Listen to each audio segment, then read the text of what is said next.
기름 난방 했을 때는 최하 모대도 1500에서 2000가량 들어갔는데, 이 기계를 설치하고 지금 계산해 보니까 한 달에 전기세가 한 30만원 전후 정도 나온 것 같아요. 그랬을 때 한 6달 정도로 돌려도 150만원 되겠죠? 난방비가. 그럼 아까 그 기름값이랑 비교하면 10% 정도 잡으면 쓰겠네요.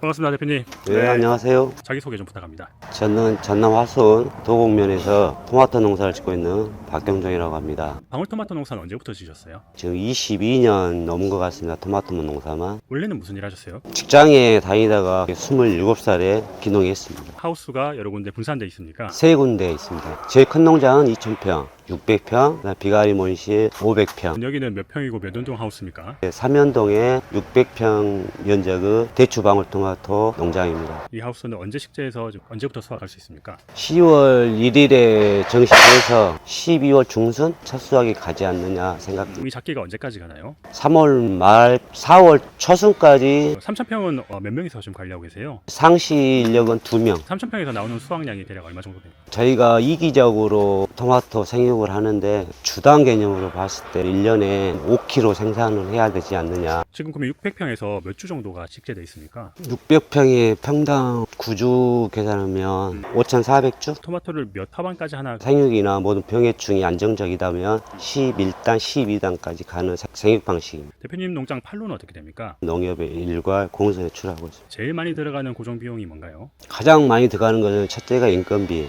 그 다음에 난방비. 이게 기름 보일러인가요? 네, 기름보일러입니다. 기름이 최대 얼마까지 들어가나요? 최대 2만 리터까지 들어가는 통입니다. 기름 종류는 어떤 걸 쓰시죠? 보편적으로 등유를 사용하고 있습니다. 2만 리터를 한가득 넣으면 600평 하우스 기준으로 동절기에 한 달에 기름값이 얼마나 나오는 것 같습니까? 600평 했을 때 한 10,000리터 계산했을 때 등유값으로 한 1,500? 동절기에 수온도를 주간 야간 몇 도 정도로 맞추시나요? 야간에는 최저 온도 12도, 13도. 등유가 지금 리터당 얼마 정도 하죠? 지금 1,500원 전후를 하지 않나 생각됩니다. 동절기에 그 난방은 몇 월부터 몇 월까지 돌리시나요? 11월부터 대부분 4월 말까지 가온은 들어가고 있습니다. 600평 기준에 평균적으로 10,000리터 기름 보일러를 쓰셨는데 작년부터 새로 도입한 기기가 있다고요? 플라젠이라는 제품을 작년 12월에 설치하게 됐습니다. 의아했었어요, 저도 처음에는. 시운전을 하는 과정에서 물만 순환이 되고 있는데 따뜻한 바람이 원수 온도가 85도까지 올리더라고요. 참 희한하다, 기술도 좋다 그랬습니다. 물이 필수해야 된다고 하더라고요. 네. 여기에 지하수가 충분히 나오나요? 지하수는 풍족한 상태입니다. 이 기계가 1시간 풀로 돌았을 때 2톤의 물이 필요하다고 들었어요. 600평에 지금 기계가 몇 대가 있는 거예요? 8마력짜리 기계가 3대가 지금 설치되어 있습니다. 실제로 한 작기를 지금 써보니까 겨울철에 난방비가 얼마 정도 나왔나요? 기름 난방 했을 때는 최하 모대도 1500에서 2000가량 들어갔는데, 이 기계를 설치하고 지금 계산해 보니까 한 달에 전기세가 한 30만원 전후 정도 나온 것 같아요. 12월, 올 1월, 2월, 3월, 4월 전기세 나오는 걸 비교하면 평균적으로 대략 30만원 전후가 되지 않냐 계산하거든요. 그랬을 때 한 5달, 6달 정도를 돌려도 한 150만 원 정도. 150만원 되겠죠? 최고로 했을 때 난방비가. 그럼 아까 그 기름값이랑 비교하면 거의 1500 정도 잡으면 10% 정도 잡으면 쓰겠네요. 고정비가 연료비 이런 것들이 매출에 얼마 정도를 차지하나요?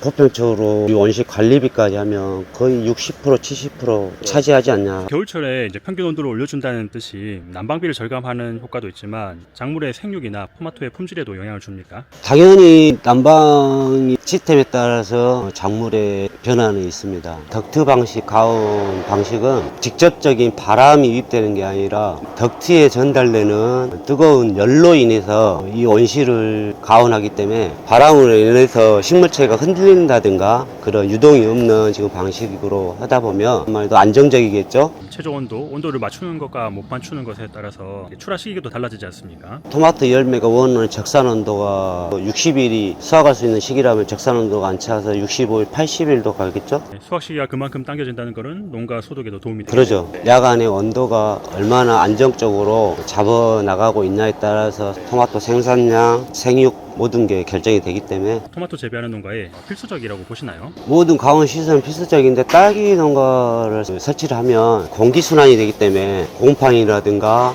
습도 조절에 용이하지 않겠느냐. 절감한 난방비가 투자비를 회수하는데 얼마 정도 시간이 걸릴까요? 2년 안에 설치비를 빼지 않냐 생각이 드는데요. 안 쓸 이유는 없는 것 같아요. 그렇죠. 저는 권장하고 싶은 제품이에요. 지원받았을 때 그 지원 사업 이름이 뭐였습니까? 그 온실가스 저감과 설치 비용이 몇 프로 정도를 지원받으셨나요? 기계값의 50%를 받았습니다. 대표님 농장에 어떤 인증이 있습니까? 저희는 지금 GAP 등록되어 있는 농장이고요. 그럼 저탄소 인증을 받는데 이제 블라젠 냉난방기가 도움이 되는 부분입니까? 말 그대로 탄소 배출이 안 되지 않습니까? 난방 자체가 물만 있으면 되는데 탄소 배출이 되겠습니까? 내년에는 저탄소 인증을 받으려고 하고 있습니다. 반갑습니다, 차장님. 네, 안녕하세요. 자기소개 좀 부탁드립니다. 블라젠 차장 이권형이라고 합니다. 이 제품은 히트펌프의 일종이고요. 히트펌프에는 공기열, 지열, 수열 등 여러 분야가 있어요. 그래서 저희는 수열 분야, 지하수를 이용하는 것이고요. 이 제품의 작동 원리가 어떻게 됩니까? 이 제품의 작동 원리는 그 에어컨으로 설명드리자면, 에어컨은 실내기와 실외기가 이렇게 있어요. 그럴 때 냉방을 틀면 실내기에서 찬바람이 나오고 실외기에서 뜨거운 바람이 나와요. 근데 저희는 이걸 일체형으로 만들고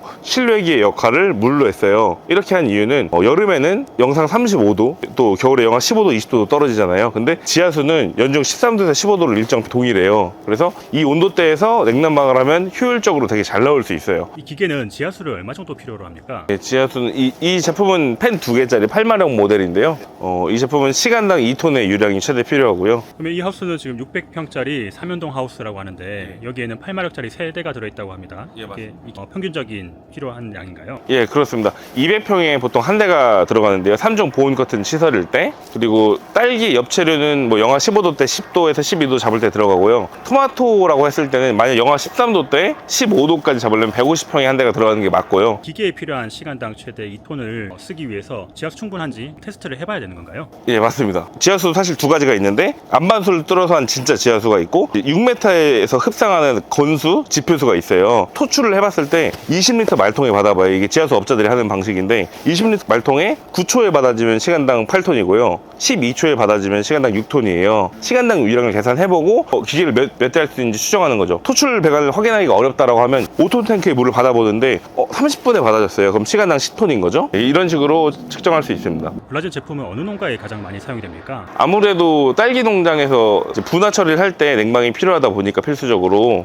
딸기 엽채류, 토마토, 블루베리 이런 쪽에 많이 들어가요. 화훼 농장도 있고요. 그래서 스마트팜 전 분야에 들어가고 있습니다. 토마토는 배지가 파보이지 않습니까? 딸기는 보통 고설 재배를 하잖아요. 이게 작물과 하우스 환경에 따라서 이 덕트를 설치하는 방식이 달라집니까? 여기는 지금 보통 했던 하우스와 다르게 상부에 설치되어 있는데요. 이 덕트를 어디다 할지 늘 고민하세요. 근데 보통 딸기 재배하면 허리춤까지 있으니까 그 베드 하부에다가 비닐 덕트를 깔아줘요. 왜냐면 뜨거운 공기는 위로 올라가니까 아래 하는 걸 추천드리고, 이렇게 보면 레일도 있고 해서 덕트가 갈 공간이 아예 없어요. 그러면 이렇게 위로 깔아줄 수도 있고요. 가동하는 걸 한번 보여주시겠습니까? 예, 일반 모드로 할 때 이렇게 눌러서 일반 모드로 땡땡땡땡 됐잖아요. 그럼 에어컨처럼 쓸 수 있어요. 그래서 이렇게 모드를 설정하면 또 냉방, 난방 할 수 있고, 최신 모델들은 또 송풍도 할 수 있어요. 그래서 온도를 높여서 강제 가동을 해볼게요. 36도 온도 편차가 이렇게 나니까 지금 난방 깜빡깜빡 거렸잖아요. 그 컴프레셔 가동하고 또 팬도 가동될 거예요. 그러면서 그 뜨거운 응축열이 쫙 해서 나올 거고, 지금 되고 있는 거네요. 예, 빵빵해졌죠. 여기서 저희 끝까지 가는데 시간이 얼마나 걸린다고요? 100m 하우스의 경우 5초에서 10초 정도면 끝까지 갑니다. 바람이. 블라젠 제품이 다른 제품들하고 다르게 특장점이 있습니까? 저희는 일단 기술력을 특허 지식재산권으로 보유하고 있고요. 총 13건 이상이 되는데, 저희 자체적으로 특허 출원 등록한 것도 있고, 또 삼성전자에서 매년 기술 이전을 받고 있고요. 히트펌프, 열변기, 공조기 관련, 그리고 농진청에서 올해도 특허 기술 이전을 2건 받았습니다. 보조 사업은 어떻게 해봤습니까? 예, 보조 사업은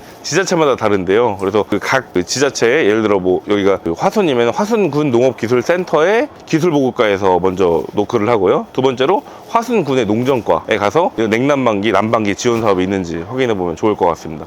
탄소 절감에도 제품이 도움이 됩니까? 이 제품은 직접적인 탄소 배출량이 제로입니다. 그래서 탄소는 전혀 나오지 않고, 농림부의 탄소 배출권 거래제를 저희가 등록해드리고 있어요. 그러면 매년 절감한 톤수만큼 KRS, 그 한국 거래소를 통해서 거래할 수 있게 해주고요. 그걸 10년 동안 해서 현금으로 지원받는 제도를 연계해드리고 있습니다. 농민들 입장에서 이 제품을 고를 때 주의해야 될 점이 있습니까? 일단 이 수냉식 냉난방기는 제조하는 곳이 한국에 저희밖에 없어요. 블라젠 대금속밖에 없고, 그래서 다른 곳들은 사실 다 중국에서 수입해서 판매하는 곳이에요. 아무래도 자기가 직접 만들지 않으면 AS 하기가 좀 어렵죠. 그래서 그 제품들이 AS가 안 돼서 저희한테 요청하는 경우가 되게 많아요. 근데 저희도 저희 게 아니어서 뭐 AS 해드릴 수는 없는데, 그런 부분을 좀 수냉식 냉난방기를 고를 때는 유의하시면 좋을 것 같아요. 그럼 블라젠 같은 경우에는 AS 기간이라든지 방식이 어떻게? 저희는 AS를 2년간 제품 하자로 인해 보증하고 있습니다. 무상으로. 전국의 농민분들이나 하시고 싶은 말씀 있습니까? 저희는 이제 수냉식 냉난방기를 통해서 이제 농가에 진출을 했고요.